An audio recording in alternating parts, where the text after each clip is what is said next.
তো তাই জন্য তুমি যদি রিডিং স্কিলকে বেহতর করতে চাও তাহলে এই তিনটা জিনিসকে অ্যাকুরেসি, pronunciation আর fluency কে ফলো করো, then inshallah you will do much better in your life and in your reading skill.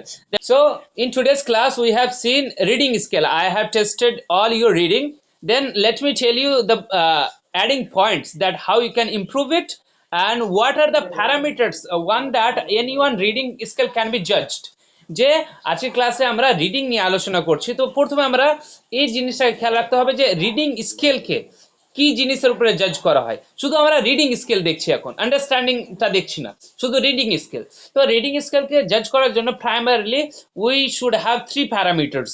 Three parameters কি, যে what is the accuracy level, যে সে কত তাড়াতাড়ি, সে কত সঠিকতার সঙ্গে ওয়ার্ডকে উচ্চারণ করতে পারছে।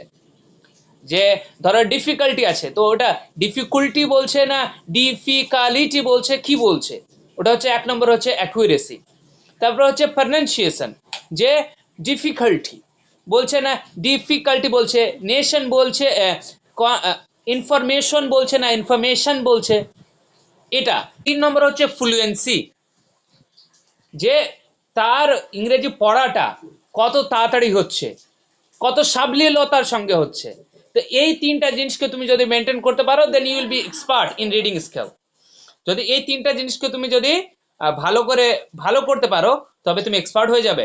So from here we get to know you should have accuracy at the first place. তো অ্যাকুরেসি কি, অ্যাকুরেসি যে তোমায় একটু সময় নিয়েও পড়তে পারবে, কিন্তু যদি তুমি তোমার যদি অ্যাকুরেসিতে তোমার সময় লাগছে তো মানে তোমার ফ্লুয়েন্সি কম আছে। If you taking time in accurating, making accurate the sentence, then there is less fluency in you. যদি তোমার অ্যাকুরেট করাতে কোনো ওয়ার্ডকে টাইম লাগছে তোমার ফ্লুয়েন্সি কম আছে। আর যদি অ্যাকুরেট করতে করতে তুমি উচ্চারণ ভালো করে করতে পারছো না, দেন your pronunciation level is down. তো how we can make our English reading level accurate, pronunciative মানে ভালো করে pronunciation উচ্চারিত, and fluency. For that reason there is no substitute of hard work. এখানে হার্ড ওয়ার্ক ছাড়া কোনো সাবস্টিটিউট নেই। But there if you want to improve the accuracy then তোমাকে ওয়ার্ডগুলো ভালো ভালো করে দেখতে হবে। If you want to improve the fluency, if you want to improve the pronunciation then you have to listen.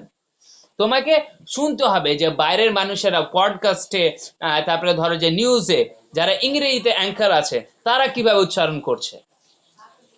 তারপরে ফ্লুয়েন্সি, আর তুমি যদি এই দুটো জিনিসের উপরে ধ্যান দাও অটোমেটিকলি ফ্লুয়েন্সি চলে আসবে। If you work on your accuracy and your pronunciation then your fluency will come automatically. তো তাই জন্য তুমি যদি রিডিং স্কিলকে বেহতর করতে চাও তাহলে এই তিনটা জিনিসকে অ্যাকুরেসি, pronunciation আর fluency কে ফলো করো, then inshallah you will do much better in your life and in your reading skill. Then if any passage in the world come then you can read easily. পৃথিবীর যে কোনো passage আসলে তুমি পড়তে পারবা। Got it?